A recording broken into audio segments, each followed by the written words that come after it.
आदि पुस्तक एक पर्व। परमेश्वर आद्ୟରେ स्वर्ग और पृथ्वीर सृष्टि कले। पृथ्वी निर्जन और शून्य थिला, आउ गभीर जल उपरे अंधकार थिला। पुणी परमेश्वरंकर आत्मा जल उपरे व्याप्त थिले। अनंतर परमेश्वर कहिले, दीप्ति हेउ, तहिरे दीप्ति हेला। आउ परमेश्वर दीप्ति को देखिले जे ताहा उत्तम। तहु परमेश्वर अंधकारु दीप्ति की भिन्न कले। पुणी परमेश्वर दीप्तिर नाम दिवस और अंधकार नाम रात्रि देले। तहु संध्या और प्रातःकाल होई प्रथम दिवस हेला। अनंतर परमेश्वर कहिले, जल मध्यरे शून्य जात होई जल को दुई भागरे भिन्न करू। एही रूपे परमेश्वर शून्य निर्माण करी शून्यर ऊर्ध्वस्थ जलरू शून्यर अधस्थ जल को भिन्न कले। तहिरे सेही रूप हेला। आउ परमेश्वर सेही शून्यर नाम आकाश मंडल देले। पुणी संध्या और प्रातःकाल होई द्वितीय दिवस हेला। अनंतर परमेश्वर कहिले, आकाश मंडलर अधस्थ समग्र जल एक स्थान रे संगृहीत हेउ और स्थल प्रकाश होउ। तहिरे सेही रूप हेला। पुणी परमेश्वर स्थलर नाम पृथ्वी और जलराशिर नाम समुद्र देले। आउ परमेश्वर ताहा उत्तम देखिले। ए उत्तरु परमेश्वर कहिले, पृथ्वी तृण और सबुज शाक और बीज संबलित स्व स्व जाति अनुजाई फलोत्पादक फलवृक्ष भूमि उपरे उत्पन्न करू। तहिरे सेपरि हेला। अर्थात पृथ्वी तृण और स्व स्व जाति अनुसारे बीजोत्पादक शाक और स्व स्व जाति अनुसारे सबुज फलोत्पादक वृक्ष उत्पन्न कला। पुणी परमेश्वर ताहा उत्तम देखिले। तहिरे संध्या और प्रातःकाल होई तृतीय दिवस हेला। अनंतर परमेश्वर कहिले, रात्रि दिवस को पृथक करबा निमंते आकाश मंडल रे ज्योतिर्गण उत्पन्न हेउंतु। पुणी से सबु चिन्ह और ऋतु और दिवस आउ वर्षर कारण हेउंतु। आउ पृथ्वी रे आलुओ देबा पई आकाश मंडल रे सेही ज्योतिर्गण थांतु। तहिरे सेपरि हेला। एही प्रकारे परमेश्वर दिवस रे कर्तृत्व करिबाकू एक महाज्योति और रात्रि रे कर्तृत्व करिबाकू ताहाठारु सान एक ज्योति, एही दुई महाज्योति आउ मध्य तारागण निर्माण कले। तहु पृथ्वी रे दीप्ति देबा पई ओ दिवा और रात्रि उपरे कर्तृत्व करिबा पई आउ दीप्ति की अंधकारु पृथक करिबा पई परमेश्वर आकाश मंडल रे सेही ज्योतिर्गण स्थापन कले। आउ परमेश्वर एही समस्त उत्तम देखिले। तहिरे संध्या और प्रातःकाल होई चतुर्थ दिवस हेला। एथि उतारू परमेश्वर कहिले, जल बहुल रूपे जंगम प्राणी वर्ग रे प्राणीमय हेउ और पृथ्वीर उपरिस्थ आकाश मंडल रे पक्षीगण उड़ंतु। आउ परमेश्वर बृहत तिमिंगल प्रभृति और स्व स्व जाति अनुसारे बहुल रूपे जलज जंगम प्राणी वर्ग और स्व स्व जाति अनुसारे पक्षीगणर सृष्टि कले। परमेश्वर एही समस्त उत्तम देखिले। पुणी परमेश्वर सेमानकु आशीर्वाद करी कहिले, प्रजावंत और बहुवंश होई समुद्रर जल परिपूर्ण कर। आउ पृथ्वी रे पक्षीगण बहु संख्यक हेउंतु। तहिरे संध्या और प्रातःकाल होई पंचम दिवस हेला। अनंतर परमेश्वर कहिले, पृथ्वी रे स्व स्व जाति अनुसारे प्राणी वर्ग अर्थात ग्राम्य पशु और उरगामी जंतु और स्व स्व जाति अनुसारे पृथ्वीर वन्य पशुगण उत्पन्न हेउंतु। तहिरे सेपरि हेला। एही रूपे परमेश्वर स्व स्व जाति अनुजाई वन्य पशुगण और स्व स्व जाति अनुजाई ग्राम्य पशुगण और स्व स्व जाति अनुजाई प्रत्येक भूचर उरगामी जंतु निर्माण कले। आउ परमेश्वर से समस्त उत्तम देखिले। एथि उतारू परमेश्वर कहिले, आम्भे माने आपणा प्रतिमूर्ति रे और आपणा सादृश्य रे मनुष्यर निर्माण करू। से माने जलचर मत्स्यगण और खेचर पक्षीगण और पशुगण और समस्त पृथ्वी और भूमि रे गमनशील सबु उरगामी जंतु उपरे कर्तृत्व करिवे। अनंतर परमेश्वर आपणा प्रतिमूर्ति रे मनुष्य को सृष्टि कले। परमेश्वरंकर प्रतिमूर्ति रे से ताहाकु सृष्टि कले। पुरुष और स्त्री करी से सेमानकु सृष्टि कले। आउ परमेश्वर सेमानकु आशीर्वाद कले। पुणी परमेश्वर सेमानकु कहिले, प्रजावंत और बहुवंश हुओ।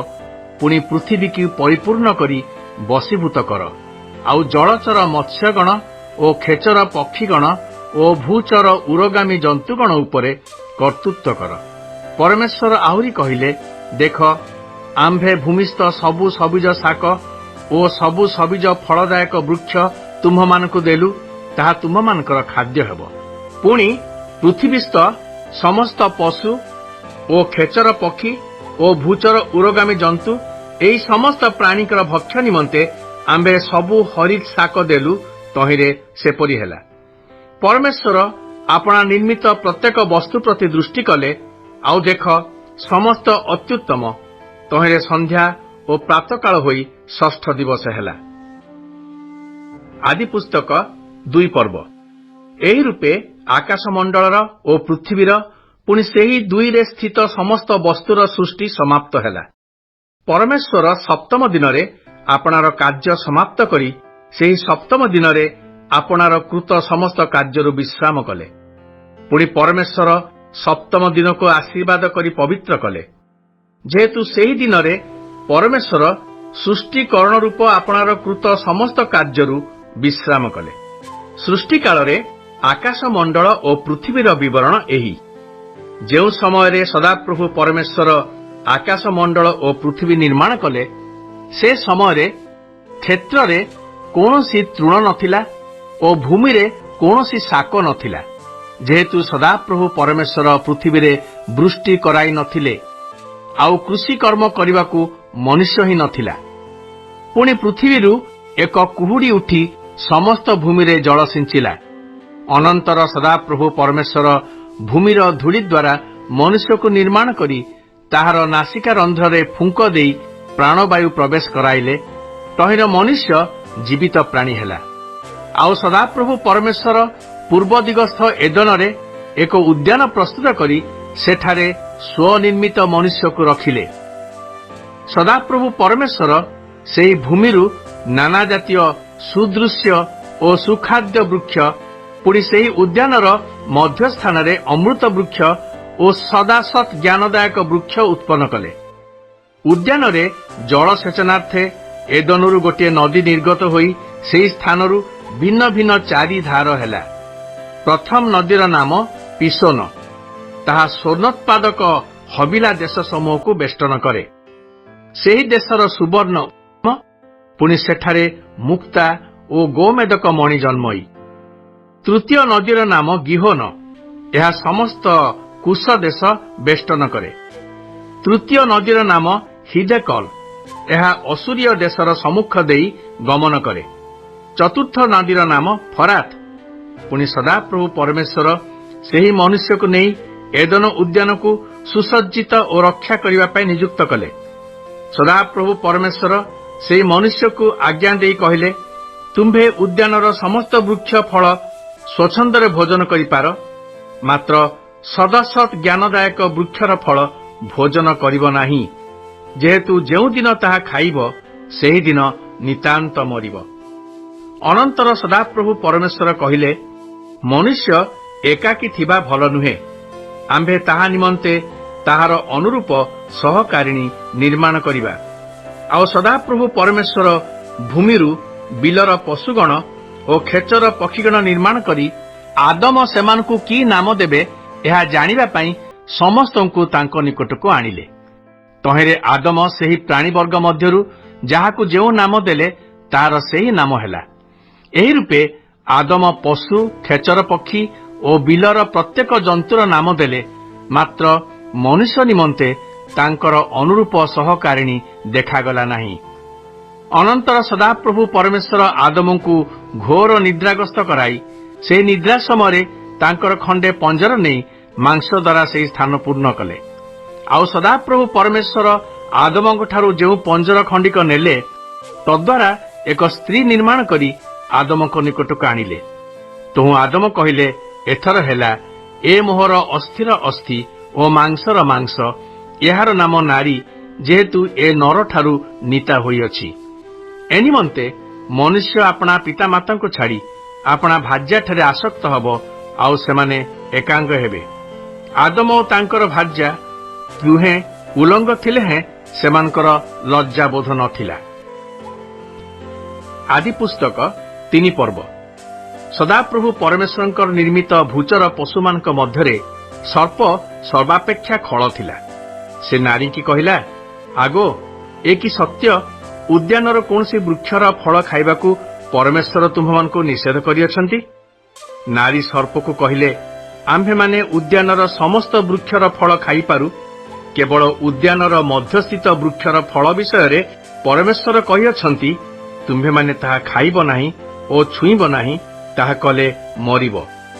ସର୍ପ ନାରୀଙ୍କି କହିଲା, ତୁମ୍ଭେମାନେ କୌଣସି ରୂପେ ମରିବ ନାହିଁ, ବରଞ୍ଚ ପରମେଶ୍ୱର ଜାଣନ୍ତି, ତୁମ୍ଭେମାନେ ଯେଉଁଦିନ ତାହା ଖାଇବ, ସେହିଦିନ ତୁମ୍ଭମାନଙ୍କ ଚକ୍ଷୁ ପ୍ରସନ୍ନ ହେବ, ତହିଁରେ ତୁମ୍ଭେମାନେ ପରମେଶ୍ୱରଙ୍କ ପରି ଭଲ ଓ ମନ୍ଦର ଜ୍ଞାନ ପାଇବ। ଏଥିରେ ନାରୀ ସେ ବୃକ୍ଷକୁ ସୁଖାଦ୍ୟର ଉତ୍ପାଦକ ଓ ନୟନର ଲୋଭଜନକ ଓ ଜ୍ଞାନ ଦେବା ନିମିତ୍ତ ବାଞ୍ଛନୀୟ ଦେଖି ତହିଁରୁ ଫଳ ତୋଳି ଖାଇଲେ, ପୁଣି ଆପଣା ସଙ୍ଗସ୍ଥ ସ୍ୱାମୀଙ୍କି ଦିଅନ୍ତେ, ସେ ମଧ୍ୟ ଖାଇଲେ। ତହିଁରେ ସେମାନଙ୍କର ଚକ୍ଷୁ ପ୍ରସନ୍ନ ହୁଅନ୍ତେ, ସେମାନେ ନିଜ ଉଲଙ୍ଗତାର ବୋଧ ପାଇ ଡିମ୍ବିରି ବୃକ୍ଷର ପତ୍ର ସିଇଁ ଘାଗରା ବନାଇଲେ। ତହୁଁ ଦିନାବସାନ ସମୟରେ ଉଦ୍ୟାନ ମଧ୍ୟରେ ଗମନାଗମନକାରୀ ସଦାପ୍ରଭୁ ପରମେଶ୍ୱରଙ୍କ ରବ ଶୁଣି ଆଦମ ଓ ତାଙ୍କର ଭାର୍ଯ୍ୟା ସଦାପ୍ରଭୁ ପରମେଶ୍ୱରଙ୍କ ଛାମୁରୁ ଉଦ୍ୟାନସ୍ଥ ବୃକ୍ଷଗଣ ମଧ୍ୟରେ ଲୁଚିଲେ। ତହିଁରେ ସଦାପ୍ରଭୁ ପରମେଶ୍ୱର ଆଦମକୁ ଡାକି କହିଲେ, ତୁମ୍ଭେ କେଉଁଠାରେ? ସେ ଉତ୍ତର କଲେ, ମୁଁ ଉଦ୍ୟାନ ମଧ୍ୟରେ ତୁମ୍ଭ ରବ ଶୁଣି ଆପଣା ଉଲଙ୍ଗତା ସକାଶେ ଭୀତ ହୋଇ ଲୁଚିଲି। ସେ କହିଲେ, ତୁମ୍ଭେ ଉଲଙ୍ଗ ଅଛ, ଏହା କିଏ ତୁମ୍ଭକୁ ଜଣାଇଲା? ଆମ୍ଭେ ଯେଉଁ ବୃକ୍ଷର ଫଳ ଖାଇବାକୁ ନିଷେଧ କରିଥିଲୁ, ତାହା କି ତୁମ୍ଭେ ଖାଇଅଛ? ଆଦମ କହିଲେ, ତୁମ୍ଭେ ଯେଉଁ ସ୍ତ୍ରୀଙ୍କି ମୋହର ସଙ୍ଗିନୀ ହେବାକୁ ଦେଇଅଛ, ସେ ମୋତେ ସେହି ବୃକ୍ଷର ଫଳ ଦେଲେ, ତହିଁରେ ମୁଁ ଖାଇଲି। ସେତେବେଳେ ସଦାପ୍ରଭୁ ପରମେଶ୍ୱର ନାରୀଙ୍କି କହିଲେ, ଏ କି କଲ? ନାରୀ କହିଲେ, ସର୍ପ ମୋତେ ଭୁଲାଇଲା, ତହିଁରେ ମୁଁ ଖାଇଲି। ତ ସଦାପ୍ରଭୁ ପରମେଶ୍ୱର ସର୍ପକୁ କହିଲେ, ଏହି କାର୍ଯ୍ୟ କରିବା ହେତୁରୁ ତୁମ୍ଭେ ସମସ୍ତ ଗ୍ରାମ୍ୟ ଓ ବନ୍ୟ ପଶୁଠାରୁ ଅଧିକ ଶାପଗ୍ରସ୍ତ ହେଲ। ତୁମ୍ଭେ ଆପଣା ପେଟ ଦେଇ ଗମନ କରିବ ଓ ଯାବଜୀବନ ଧୂଳି ଖାଇବ। ଆଉ ଆମ୍ଭେ ତୁମ୍ଭର ଓ ନାରୀର ମଧ୍ୟରେ, ପୁଣି ତୁମ୍ଭ ବଂଶ ଓ ତାଙ୍କ ବଂଶ ମଧ୍ୟରେ ବୈର ଭାବ ଜନ୍ମାଇବା। ସେ ତୁମ୍ଭର ମସ୍ତକକୁ ଆଘାତ କରିବ ଓ ତୁମ୍ଭେ ତାହାଙ୍କ ଗୋଇଠିକୁ ଆଘାତ କରିବ। ତହୁଁ ସେ ନାରୀଙ୍କି କହିଲେ, ଆମ୍ଭେ ତୁମ୍ଭର ଗର୍ଭବେଦନା ଅତିଶୟ ବଢ଼ାଇବା। ତୁମ୍ଭେ ବ୍ୟଥାରେ ସନ୍ତାନ ପ୍ରସବ କରିବ, ପୁଣି ସ୍ୱାମୀ ପ୍ରତି ତୁମ୍ଭର ବାସନା ରହିବ, ସେ ତୁମ୍ଭ ଉପରେ କର୍ତ୍ତୃତ୍ୱ କରିବ। ଆଉ ସେ ଆଦମକୁ କହିଲେ, ଯେଉଁ ବୃକ୍ଷର ଫଳ ଖାଇବା ବିଷୟରେ ଆମ୍ଭେ ତୁମ୍ଭକୁ ଆଜ୍ଞା ଦେଇ କହିଥିଲୁ, ତାହା ଖାଇବ ନାହିଁ। ତୁମ୍ଭେ ଆପଣା ଭାର୍ଯ୍ୟାର କଥା ଶୁଣି ତାହା ଖାଇଅଛ, ଏଣୁ ତୁମ୍ଭ ସକାଶୁ ଭୂମି ଶାପଗ୍ରସ୍ତ ହେଲା। ତୁମ୍ଭେ ଯାବଜୀବନ କ୍ଲେଶରେ ତହିଁରୁ ଭକ୍ଷ୍ୟ ପାଇବ। ତହିଁରେ କଣ୍ଟା ଓ ଗୋଖରା ଗଛ ଜାତ ହେବ, ପୁଣି ତୁମ୍ଭେ କ୍ଷେତ୍ରର ଶାକ ଭୋଜନ କରିବ। ତୁମ୍ଭେ ଯେଉଁ ମୂର୍ତ୍ତିକାରୁ ଗୃହୀତ ହେଲ, ତହିଁରେ ନ ମିଶିବା ପର୍ଯ୍ୟନ୍ତ ମୁଖର ଝାଳରେ ଆହାର କରିବ। ଯେହେତୁ ତୁମ୍ଭେ ଧୂଳି ଓ ଧୂଳିରେ ପୁନର୍ବାର ମିଶିଯିବ। ଅନନ୍ତର ଆଦମ ଆପଣା ଭାର୍ଯ୍ୟାର ନାମ ହବା ଦେଲେ, ଯେହେତୁ ସେ ଜୀବିତ ସକଳର ମାତା ହେଲେ। ଆଉ ସଦାପ୍ରଭୁ ପରମେଶ୍ୱର ଚର୍ମର ବସ୍ତ୍ର ପ୍ରସ୍ତୁତ କରି ଆଦମ ଓ ତାଙ୍କର ଭାର୍ଯ୍ୟାଙ୍କୁ ପିନ୍ଧାଇଲେ। ଅନନ୍ତର ସଦାପ୍ରଭୁ ପରମେଶ୍ୱର କହିଲେ, ଦେଖ, ମନୁଷ୍ୟ ଭଲ ମନ୍ଦର ବୋଧପ୍ରାପ୍ତ ହୋଇ ଆମ୍ଭମାନଙ୍କ ପରି ଜଣେ ହୋଇଅଛି। ଆଉ ଏବେ ସେ ଯେପରି ହାତ ବଢ଼ାଇ ଅମୃତ ବୃକ୍ଷର ଫଳ ମଧ୍ୟ ତୋଳି ଖାଇ ଅନନ୍ତ ଜୀବୀ ନ ହୁଅଇ, ଏଥିପାଇଁ ସଦାପ୍ରଭୁ ପରମେଶ୍ୱର ଏଦନ ଉଦ୍ୟାନରୁ ତାଙ୍କୁ ବାହାର କରିଦେଲେ ଓ ସେ ଯେଉଁ ମୂର୍ତ୍ତିକାରୁ ନୀତ ହୋଇଥିଲେ, ତହିଁରେ କୃଷିକର୍ମ କରିବାକୁ ତାଙ୍କୁ ନିଯୁକ୍ତ କଲେ। ଏହି ରୂପେ ସେ ଆଦମକୁ ତଡ଼ିଦେଲେ। ପୁଣି ଅମୃତ ବୃକ୍ଷର ପଥ ରକ୍ଷା କରିବା ନିମିତ୍ତ ଏଦନ ଉଦ୍ୟାନର ପୂର୍ବ ଦିଗରେ କିରୁବଗଣ ଓ ଚତୁର୍ଦିଗରେ ଘୂର୍ଣ୍ଣାୟମାନ ତେଜମୟ ଖଡ୍ଗ ସ୍ଥାପନ କଲେ। ଆଦିପୁସ୍ତକ 4। ଅନନ୍ତର ଆଦମ ଆପଣା ଭାର୍ଯ୍ୟା ହବାଙ୍କର ସହବାସ କରନ୍ତେ ସେ ଗର୍ଭବତୀ ହୋଇ କଇନ ଅର୍ଥାତ୍ ଲାଭ ନାମକ ଗୋଟିଏ ପୁତ୍ର ପ୍ରସବ କରି କହିଲେ, ସଦାପ୍ରଭୁଙ୍କ ସାହାଯ୍ୟରେ ମୋହର ଏକ ନର ଲାଭ ହୋଇଅଛି। ଏଥିଉତାରୁ ସେ ହେବଲ ଅର୍ଥାତ୍ ଅସ୍ଥାୟୀ ନାମକ ତାହାର ସହୋଦରକୁ ପ୍ରସବ କଲେ। ହେବଲ ମେଷପାଳକ ଓ କଇନ କୃଷକ ଥିଲେ। ସମାನುକ୍ରମେ କଇନ ସଦାପ୍ରଭୁଙ୍କ ଉଦ୍ଦେଶ୍ୟରେ ବିମୁତ୍ପୂର୍ଣ୍ଣ ଫଳ ଆଣି ଉତ୍ସର୍ଗ କଲେ। ଆଉ ହେବଲ ମଧ୍ୟ ନିଜ ପଲର ପ୍ରଥମଜାତ କେତେକ ପଶୁ ଓ ସେମାନଙ୍କର ମେଦ ଉତ୍ସର୍ଗ କଲେ। ସଦାପ୍ରଭୁ ହେବଲଙ୍କୁ ଓ ତାଙ୍କର ନୈବେଦ୍ୟକୁ ଗ୍ରାହ୍ୟ କଲେ, ମାତ୍ର କଇନଙ୍କୁ ଓ ତାଙ୍କର ନୈବେଦ୍ୟକୁ ସେ ଅଗ୍ରାହ୍ୟ କଲେ। ଏହେତୁ କଇନ ଅତି କ୍ରୋଧ କରି ଅଧମୁଖ ହେଲେ। ତହିଁରେ ସଦାପ୍ରଭୁ କଇନଙ୍କୁ କହିଲେ, ତୁମ୍ଭେ କାହିଁକି କ୍ରୋଧ କରୁଅଛ, ଆଉ କାହିଁକି ଅଧମୁଖ ହେଉଅଛ? ସତ୍କର୍ମ କଲେ କି ତୁମ୍ଭେ ଊର୍ଦ୍ଧ୍ୱମୁଖ ହେବ ନାହିଁ? ସତ୍କର୍ମ ନ କଲେ ପାପ ଦ୍ୱାରରେ ଛକିଥାଏ, ତୁମ୍ଭ ପ୍ରତି ତାହାର ବାସ୍ନା ରହିବ, ମାତ୍ର ତୁମ୍ଭେ ତାହା ଉପରେ କର୍ତ୍ତୃତ୍ୱ କରିବ। ଅନନ୍ତର କଇନ ଆପଣା ଭାଇ ହେବଲ ସହିତ କଥାବାର୍ତ୍ତା କଲେ। ତହୁଁ ସେମାନେ କ୍ଷେତରେ ଥିବାବେଳେ କଇନ ଆପଣା ଭାଇ ହେବଲଙ୍କୁ ଆକ୍ରମଣ କରି ବଦ୍ଧ କଲେ। ଅନନ୍ତର ସଦାପ୍ରଭୁ କଇନଙ୍କୁ ପଚାରିଲେ, ତୁମ୍ଭ ଭାଇ ହେବଲ କେଉଁଠାରେ? ସେ କହିଲେ, ମୁଁ ଜାଣେ ନାହିଁ। ମୁଁ କଣ ମୋ ଭାଇର ରକ୍ଷକ? ସେ କହିଲେ, ତୁମ୍ଭେ କଣ କରିଅଛ? ତୁମ୍ଭ ଭାଇର ରକ୍ତ ଭୂମିରୁ ଆମ୍ଭ ପ୍ରତି ଡାକ ପକାଉଅଛି। ଏ ନିମନ୍ତେ ଯେଉଁ ଭୂମି ତୁମ୍ଭ ହସ୍ତରୁ ତୁମ୍ଭ ଭାଇର ରକ୍ତ ଗ୍ରହଣାର୍ଥେ ଆପଣା ମୁଖ ମୁକ୍ତ କରିଅଛି, ସେହି ଭୂମିରେ ଏବେ ତୁମ୍ଭେ ଶାପଗ୍ରସ୍ତ ହେଲ। ଭୂମିରେ କୃଷିକର୍ମ କଲେ ହେଁ ତାହା ଆପଣା ଶକ୍ତି ଦେଇ ଆଉ ତୁମ୍ଭର ସେବା କରିବ ନାହିଁ। ତୁମ୍ଭେ ପୃଥିବୀରେ ପଳାତକ ଓ ଭ୍ରମଣକାରୀ ହେବ। କଇନ ସଦାପ୍ରଭୁଙ୍କୁ କହିଲେ, ମୋହର ଦଣ୍ଡ ଅସହ୍ୟ। ଦେଖ, ତୁମ୍ଭେ ଆଜି ମୋତେ ଏ ସ୍ଥାନରୁ ତଡ଼ିଦେଲ, ତହିଁରେ ତୁମ୍ଭ ସମ୍ମୁଖରୁ ମୁଁ ଗୁପ୍ତ ହେବି। ଏହି ରୂପେ ପୃଥିବୀରେ ପଳାତକ ଓ ଭ୍ରମଣକାରୀ ହେଲେ ଏପରି ହେବ ଯେ କୌଣସି ଲୋକ ମୋତେ ପାଇଲେ ବଦ୍ଧ କରିବ।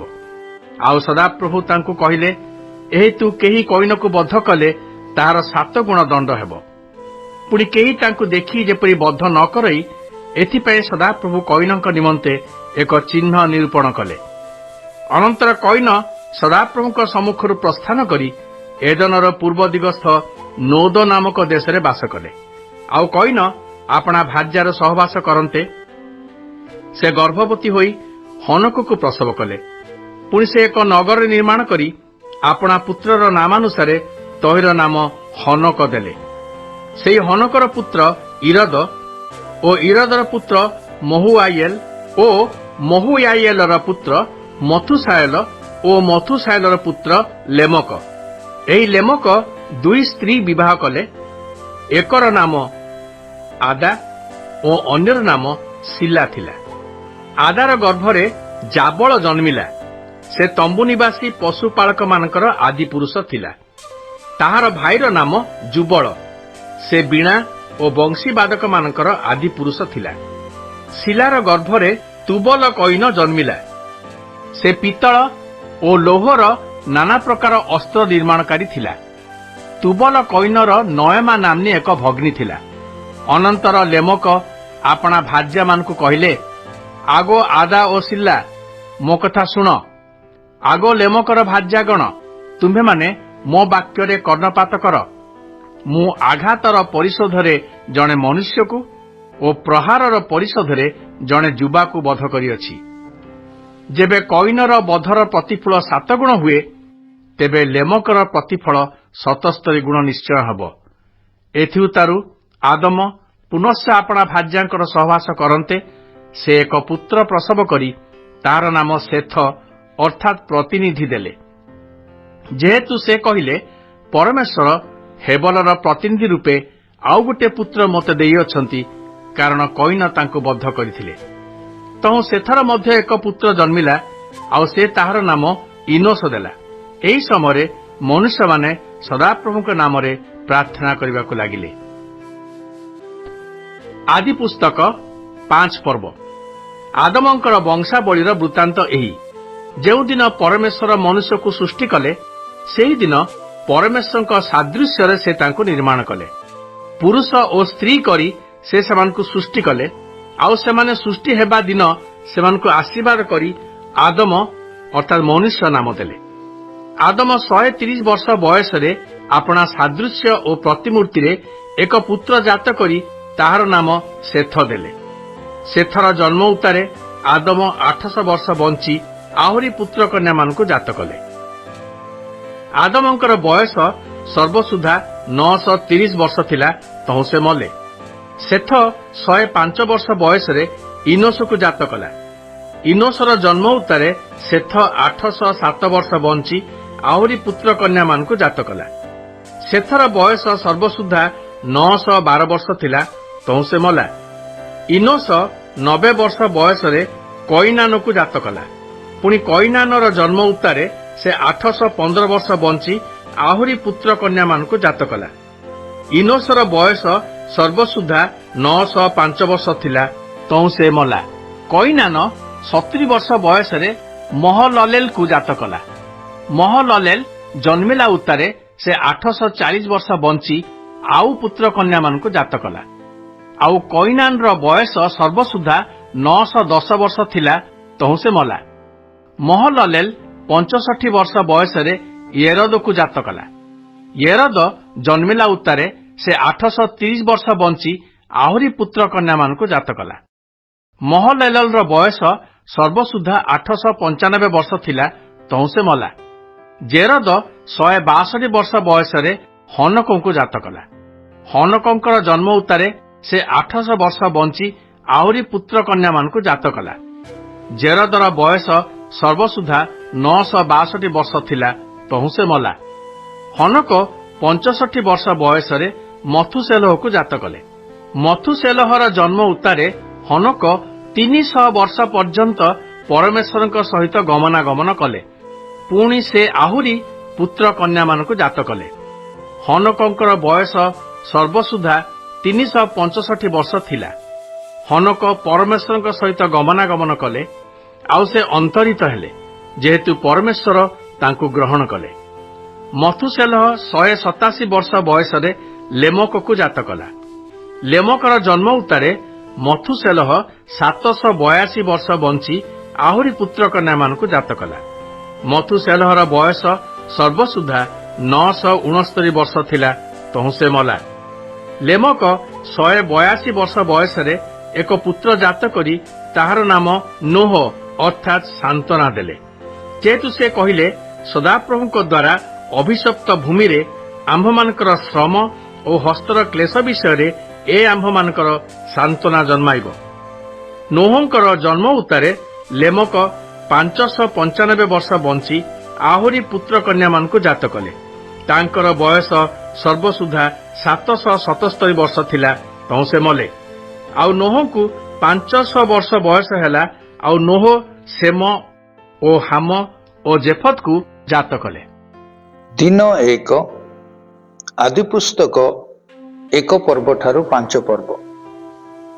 ଆସନ୍ତୁ ଆଜିର ପଠିତ ଶାସ୍ତ୍ରାଂଶର ସାରାଂଶକୁ ଟିକେ ଚିନ୍ତା କରିବା। ଆଦ୍ୟରେ ପରମେଶ୍ୱରଙ୍କ ଆକାଶମଣ୍ଡଳ ଓ ପୃଥିବୀର ସୃଷ୍ଟିକୁ ଘୋଷଣା କରି ବାଇବଲ ଆରମ୍ଭ ହୁଏ। ଈଶ୍ୱର ବିଶ୍ୱମଣ୍ଡଳର ସମସ୍ତ ବସ୍ତୁକୁ ଏହି ଏକ ମନୁଷ୍ୟ ଆଦମଙ୍କ ନିମନ୍ତେ ସୃଷ୍ଟି କଲେ। ସେ ସ୍ତ୍ରୀ ଓ ପୁରୁଷକୁ ଆପଣା ପ୍ରତିମୂର୍ତ୍ତି ଓ ସାଦୃଶ୍ୟରେ ନିର୍ମାଣ କଲେ। ଉଭୟ ତାହାଙ୍କ ପ୍ରତିମୂର୍ତ୍ତି ଓ ତାହାଙ୍କ ସାଦୃଶ୍ୟ ଶବ୍ଦ ମନୁଷ୍ୟ ସୃଷ୍ଟି ତଥା ଅସ୍ତିତ୍ୱର ଉଦ୍ଦେଶ୍ୟକୁ ପ୍ରକାଶ କରେ। ଅର୍ଥାତ୍ ତାହାଙ୍କ ପ୍ରତିମୂର୍ତ୍ତି ଓ ତାହାଙ୍କ ସାଦୃଶ୍ୟରେ ସୃଷ୍ଟି ହୋଇଥିବାରୁ ମନୁଷ୍ୟ ତାହାର ଜୀବନ ଦ୍ୱାରା ଈଶ୍ୱରଙ୍କ ପ୍ରତିମୂର୍ତ୍ତି ଓ ସାଦୃଶ୍ୟକୁ ପ୍ରତିଫଳିତ କରିବା ଆବଶ୍ୟକ। ଏହାର ଅର୍ଥ ହିଁ ହେଉଛି ଈଶ୍ୱରଙ୍କୁ ଗୌରବାନ୍ୱିତ କରିବା ତଥା ତାହାଙ୍କ ଗୌରବକୁ ପ୍ରତିଫଳିତ କରିବା। ଈଶ୍ୱର ମନୁଷ୍ୟକୁ ପ୍ରଜାବନ୍ତ ଓ ବହୁବଂଶ ହେବା ପାଇଁ ଆଶୀର୍ବାଦ କଲେ ଏବଂ ସମସ୍ତ ଜୀବିତ ପ୍ରାଣୀକୁ ବଶୀଭୂତ କରି ସେମାନଙ୍କ ଉପରେ କର୍ତ୍ତୃତ୍ୱ କରିବା ପାଇଁ ଆଦେଶ ଦେଲେ। ଆଦମକୁ ରାଜା ଭାବରେ ରାଜତ୍ୱ କରିବାର ଅଧିକାର ଦତ୍ତ ହେଲା ଏବଂ ସେ ଈଶ୍ୱରଙ୍କ ପ୍ରତିନିଧି ଭାବରେ ଈଶ୍ୱରଙ୍କ ଅଧୀନସ୍ଥ ଜଣେ ରାଜା ଭାବରେ ନିଯୁକ୍ତ ହେଲେ। ଏଦନ ଉଦ୍ୟାନର ସାମାଜିକ ମୌଳିକ ନିୟମ ହେଉଛି ତୁମ୍ଭେ ମୋହର ବା ତୁମ୍ଭେ ଆମ୍ଭର। ଏହି ନିୟମକୁ ପାଳନ କରିବାକୁ ହେବ, ଯାହା ମନୁଷ୍ୟ ମଧ୍ୟରେ ଥିବା ସମ୍ପର୍କକୁ ନିୟନ୍ତ୍ରଣ କରେ ଏବଂ ଆଉ ମଧ୍ୟ ସ୍ମରଣରେ ରଖିବାକୁ ହେବ ଯେ ଈଶ୍ୱର ହେଉଛନ୍ତି ପ୍ରକୃତ ରାଜା। ଏହି ନିୟମ ଈଶ୍ୱର ମନୁଷ୍ୟ ମଧ୍ୟରେ ଥିବା ସମ୍ପର୍କକୁ ନିୟନ୍ତ୍ରଣ କରେ ଆଉ ଏହାର ଆଧାର ହେଉଛି ଭଲମନ୍ଦ ବା ସତ୍ ଜ୍ଞାନଦାୟକ ବୃକ୍ଷ। ସୃଷ୍ଟିକର୍ତ୍ତା ଈଶ୍ୱରଙ୍କୁ ପ୍ରକୃତ ରାଜା ଭାବରେ ସ୍ୱୀକାର କରିବା ଜଣେ ସୃଷ୍ଟ ପ୍ରାଣୀ ଭାବରେ ଆଦମ ପାଇଁ ଜୀବନ, କିନ୍ତୁ ତାହାକୁ ଅସ୍ୱୀକାର କରିବା ତାହା ପାଇଁ ମୃତ୍ୟୁ ଅଟେ। ଏଥିପାଇଁ ଈଶ୍ୱର ସତ୍ ସତ୍ ଜ୍ଞାନଦାୟକ ବୃକ୍ଷକୁ ଗୋଟିଏ ସୁରକ୍ଷାର ମାଧ୍ୟମ ଭାବରେ ସ୍ଥାପନ କଲେ, ଯେପରି ମନୁଷ୍ୟ ଈଶ୍ୱରଙ୍କ ସହିତ ସଂଯୁକ୍ତ ରହି ଜୀବିତ ରହିପାରେ। କିନ୍ତୁ ଆଦମ ତାହାର ସ୍ୱାଧୀନ ଇଚ୍ଛା, ଯାହା ତାହାକୁ ଗୋଟିଏ ଗୌରବର ମୁକୁଟ ଭାବରେ ଦିଆଯାଇଥିଲା, ତାର ଅପବ୍ୟବହାର କରି ସତ୍ ସତ୍ ଜ୍ଞାନଦାୟକ ବୃକ୍ଷର ଫଳ ଭୋଜନ କରିବା ଦ୍ୱାରା ଈଶ୍ୱରଙ୍କ ଆଜ୍ଞାର ଅବାଧ୍ୟ ହେଲା ଏବଂ ଫଳସ୍ୱରୂପେ ସେ ଈଶ୍ୱରଙ୍କ ଠାରୁ ବିଚ୍ଛିନ୍ନ ହେଲା ଏବଂ ତାହା ହିଁ ହେଉଛି ମୃତ୍ୟୁ। ମନୁଷ୍ୟ ଉଦ୍ୟାନରୁ ବହିଷ୍କୃତ ହୋଇ ନିକଟସ୍ଥ ମେସୋପୋଟାମିଆ ଅଞ୍ଚଳରେ ବସତି କଲା। ଭଲ ମନ୍ଦ ତଥା ସତ୍ ସତ୍ ଜ୍ଞାନଦାୟକ ବୃକ୍ଷର ଘଟଣା ପରଠାରୁ ମାନବ ଜାତି ଦୁଇ ଭାଗରେ ବିଭକ୍ତ ହେଲେ, ଯଥା ଶଥ ବଂଶ। ଏହି ଲୋକମାନେ ଈଶ୍ୱରଙ୍କୁ ସେମାନଙ୍କର ରାଜା ଭାବରେ ସ୍ୱୀକାର କରନ୍ତି ଓ ତାଙ୍କୁ ଉପାସନା କରନ୍ତି, ଏବଂ କଇନ ବଂଶ। ଏହି ଲୋକମାନେ ଈଶ୍ୱରଙ୍କୁ ରାଜା ଭାବରେ ଅସ୍ୱୀକାର କରି ସେମାନେ ନିଜ ବଳରେ ଅନ୍ୟମାନଙ୍କ ଉପରେ ରାଜତ୍ୱ କରିବାକୁ ତଥା ନିଜକୁ ରାଜା ଭାବରେ ପ୍ରତିଷ୍ଠା କରିବାକୁ ଚେଷ୍ଟା କରନ୍ତି। ଏହା ହେଉଛି ଆଜିର ପଠିତ ଶାସ୍ତ୍ରାଂଶର ସାରାଂଶ। ଆଶା କରୁଛି ଆପଣମାନେ ବୁଝିପାରିଥିବେ। ଯଦି କୌଣସି ପ୍ରଶ୍ନ କି କୌଣସି ଟିପ୍ପଣୀ ଥାଏ ଆପଣମାନେ ତାହା ଜଣାଇପାରିବେ। ପ୍ରଭୁ ଆମ ସମସ୍ତଙ୍କୁ ଆଶୀର୍ବାଦ କରନ୍ତୁ। ଧନ୍ୟବାଦ।